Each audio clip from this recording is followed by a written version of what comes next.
আগামী 7ই ফেব্রুয়ারি থেকে ভারত এবং শ্রীলঙ্কায় থেকে শুরু হবে 2026 টি-20 বিশ্বকাপ। বাংলাদেশে একটা বিনোদন প্রিমিয়ার লিগ হচ্ছে, সেই বিনোদন প্রিমিয়ার লিগের সাথে উৎকণ্ঠা, প্লেয়ারদের নানাবিধ মানসিক টেনশন সব মিলে রাজনৈতিক টেনশন নিয়ে বাংলাদেশের ক্রিকেটাররা কোথায় প্রস্তুতি নিচ্ছে এবং বাইরের প্লেয়াররা কি প্রস্তুতি নিচ্ছে সেটার একটা ন্যূনতম আপনাদের একটা ধারণা দিই। ধরেন আপনি স্বাগতিক দল যারা দুটো থাকবে সেটা হচ্ছে ধরেন ইন্ডিয়া।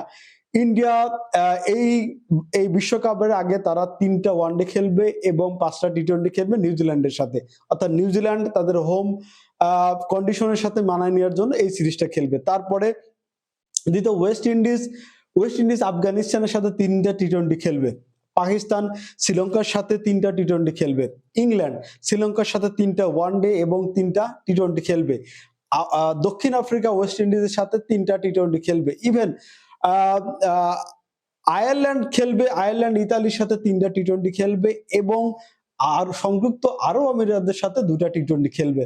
আপনি টেস্ট খেলেরও যেসব দেশ আছে তাদের মধ্যে আমার মনে হয় যে 3টা দল বাকি আছে। একটা আছে বাংলাদেশ, অস্ট্রেলিয়া এবং জিম্বাবুয়ে। আপনি জিম্বাবুয়ের কথা বাদ দেন, কিন্তু অস্ট্রেলিয়ার কথা বাদ দেওয়া যেতে পারে, কারণ অস্ট্রেলিয়ার ব্যাপারটা টোটালি ভিন্ন। বা বাংলাদেশের টিম কোথায় প্র্যাকটিস করতেছে, বাংলাদেশের যে বিনোদন প্রিমিয়ার লিগ হচ্ছে সেই বিনোদন প্রিমিয়ার লিগ দিয়ে আসলে বাংলাদেশের কি বিশ্বকাপের কোনো প্রস্তুতি হবে?